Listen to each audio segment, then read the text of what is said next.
All right, boys and girls, it's time for a few more chapters of Wishtree. We are actually so close to the end that we'll be finishing it tomorrow. I'm so excited. It's getting so good. Because the last time we read some chapters, Francesca is determined to cut Red down. And so let's read and find out what happens. Early that evening, Francesca stopped by the blue and green houses, my houses. One with a black door, one with a brown door, one with a yellow mailbox, one with a red mailbox. She knocked on each door. She explained her plans for me. Both sets of parents said they understood. They would be sorry to see me go, but it would be a relief to see an end to wishing day, wouldn't it? And my absence would mean more sunlight in their living rooms and fewer acorns underfoot.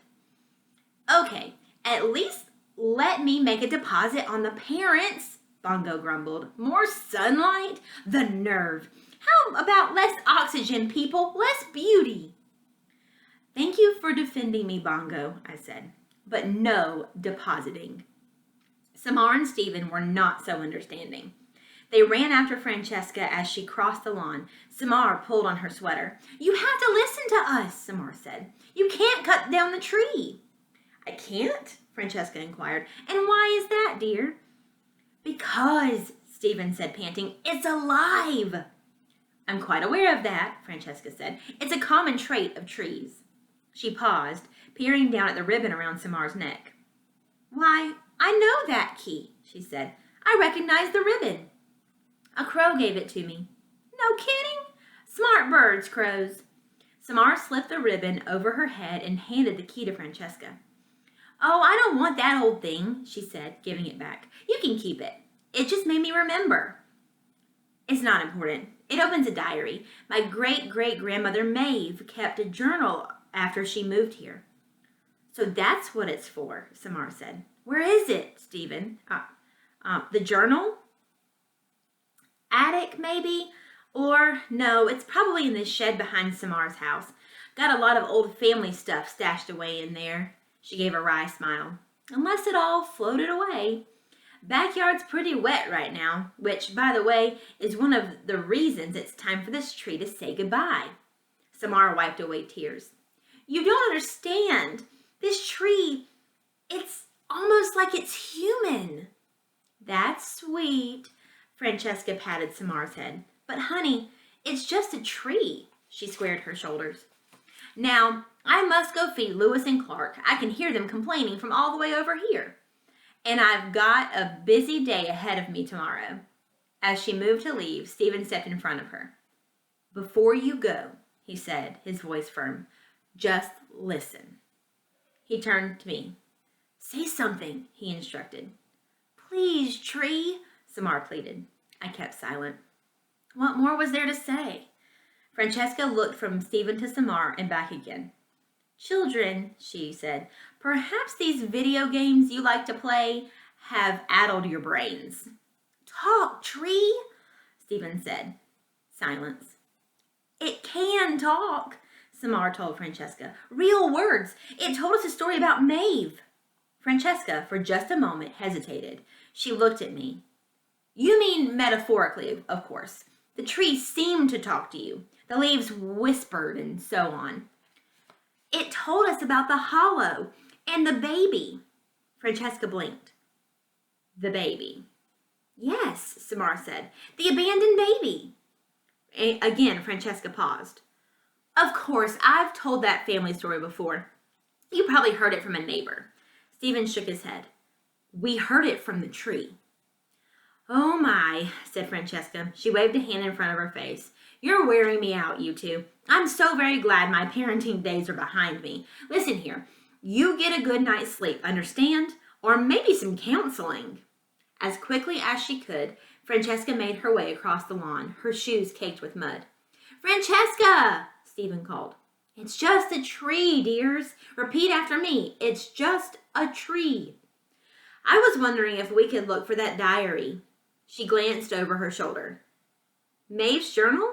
Be my guest, if it's not underwater by now. She held up her palms. Just no more tree craziness, you hear? When Francesca was back in her house, Stephen and Samar looked at me accusingly. Why didn't you talk? Samar demanded. Because it was foolish, because I wasn't supposed to, because... Looking defeated, Samar and Stephen trudged away. They hadn't gone far when Samar paused and turned to Stephen. Something happened today, she said. People at school were being weird, talking about me, whispering, passing notes even. She narrowed her eyes. You didn't tell anyone, did you, about what happened last night? Of course not. And I wonder what's going on. You're probably imagining things. I don't think so. I mean, I'm used to people talking about me, being mean, but this was different. Things aren't always what they seem, Stephen smiled sympathetically. Come on, let's go check out the shed. I watched the two of them head towards Samar's backyard. They were talking, laughing, becoming friends, perhaps. Maybe I hadn't been so foolish after all. Trees don't sleep, not like people do, or animals. But we do rest. Unfortunately, that night rest eluded me. I was filled with questions about the coming day, of course. But most of all, I didn't want to miss a moment of what little life I had left. I wanted to drink in the stars. I wanted to feel the fuzzy wings of the owlets. I wanted to stretch my roots just a tiny bit farther before the night was through. I wanted to indulge in some quiet contemplation about life and love and what it all meant. I wanted to philosophize. I've been thinking, I said to Bongo. There's no point in my worrying about tomorrow. It will come soon enough. Red, Bongo said. Too much, wise old tree? Bongo paused. She looked at me for a long time. Never, she said. Never, ever too much, wise old tree. Bongo settled onto home plate. The world was quiet and calm. Want to hear a tree joke? I asked. Is it funny? Probably not, I admitted. Then probably no. What's a tree's least favorite month? I don't know. What month? September? I paused. Because, you see, Red, Bongo interrupted. As always, no need to explain. We didn't speak much after that. Turned out I didn't need to talk about life and love and what it all meant. It was enough to watch the sky freckled with stars, to smell the sweet earth, to listen to the beating hearts of the little ones I could keep safe, at least for one more night. Saturday morning dawned clean and cool. Even before the sun made itself known, the animals and owls departed the safety of my limbs. Each family had found a new home, all in nearby trees on the same block. The skunks were going to remain under their porch. It made me happy to know that everyone would be staying in the neighborhood. One by one, they nuzzled me, whispering their goodbyes. The babies sniffled, especially Harold and Rose Petal and Flashlight.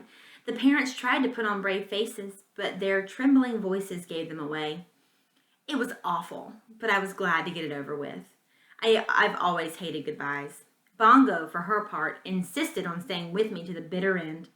I knew better than to argue with her. By 6 a.m, Stephen and Samar were sitting together on Samar's porch. By 7, Sandy and Max had arrived. They parked across the street and sat in their cruiser, sipping coffee and eating donuts. By 8, 3 local reporters had arrived, armed with microphones and fancy equipment. They took video of the word leave. They talked about its meaning and about how it had changed the feel of a neighborhood. They also talked about me, the doomed Wishtree. I didn't like the word doomed, but I had to admit it was accurate reporting. Francesca came at 8:30, carrying a cup of tea and dragging a small wooden ladder, the one she put out every year for the wishmakers. She went back home and promptly returned with Lewis and Clark on their kitty leashes. They were not cooperative. And then the wishes began. A toddler on her dad's shoulders, reaching high, an old woman aided by 2 young girls, neighbor after neighbor, many of whom I'd seen pass by over the years, wish after wish after wish. Some on scraps of colorful fabric, many on paper tied with a ribbon or string, a few socks, 2 t-shirts, and 1 pair of underwear. At first, people came in small groups or one by one, but then something changed. The trickle of people became a deluge. Many of them were kids from the elementary school, but there were parents and teachers too. A dozen kids, 50, 100, and more. Every person seemed to be carrying an index card.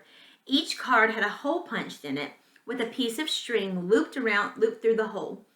Stephen high-fived many of them, hugged his principal, waved to his teacher. Samar just sat on the steps with her parents, a quizzical expression on her face. One by one, the children tied their wishes to me. The principal and assistant principal and janitor and teachers all helped. My bowels had never been more laden. My heart had never been more hopeful, because as each child, as each neighbor, as each stranger placed a wish upon me, they looked at Samar and her parents and said the same thing. Stay. Come back tomorrow for the end of Wishtree. I hope you have enjoyed this book as much as I have. See you then. Bye.